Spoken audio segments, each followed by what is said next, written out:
I think any entrepreneur has been there, working late into the night. There were times, years and years, where I don't recall even seeing daylight. You wake up early, it's still dark out. You come into the office, you're inside. By the time you leave, it's dark out again. I don't remember what daylight looks like. I think you're doing that 7 days a week. So it becomes the norm, and you're like nocturnal in nature, like a nocturnal creature. What I will say, though, in this scenario, if you find yourself working late into the night, trying to check off extra items on your to-do list, the interesting thing about it is that I think hard work is non-negotiable when you're an entrepreneur and you're trying to build something, especially in early stages of building a business. Those long hours, it's hard to get around that, if not impossible.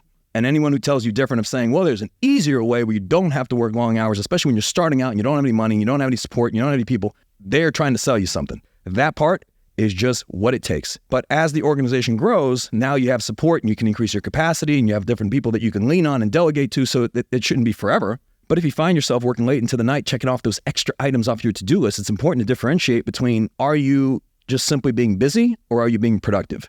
Because I've seen a lot of leaders now associate their identity with checking things off a to-do list. And to-do lists are like email, right? So I know a lot of leaders and a lot of people that it's important for them that by the end of every day, they got to be at inbox 0, which means that they clear out every email, they respond to every email. But emails received is a function of emails sent. So if you respond to 100 emails and you clear out your inbox, what do you think is going to happen an hour later? You respond to 100 emails, you're going to get 100 back, maybe a little less, maybe 80. So if that's the goal, is that really what's moving the needle in your organization? Because email is like a to-do list that somebody creates for you.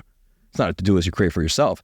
So it's really associating and understanding, what is it that I'm doing, and is this actually moving the needle in my law firm, or am I just associating busyness with productivity, which is not always the case. In fact, it's rarely the case. And sometimes we feel like we have to be working late and we have to be checking off just that extra item off that to-do list because we associate that with a little bit of that dopamine, that this is what's driving productivity, when in reality, it's not setting you up for success the very next day and the very next week, because now you're up late, you're not getting a whole lot of sleep, now you're sleep deprived. The tasks that would normally take you, 30 minutes to do, now take you 2 hours to do, but you're working late and you're working a ton of hours, but then you're getting a lot less done.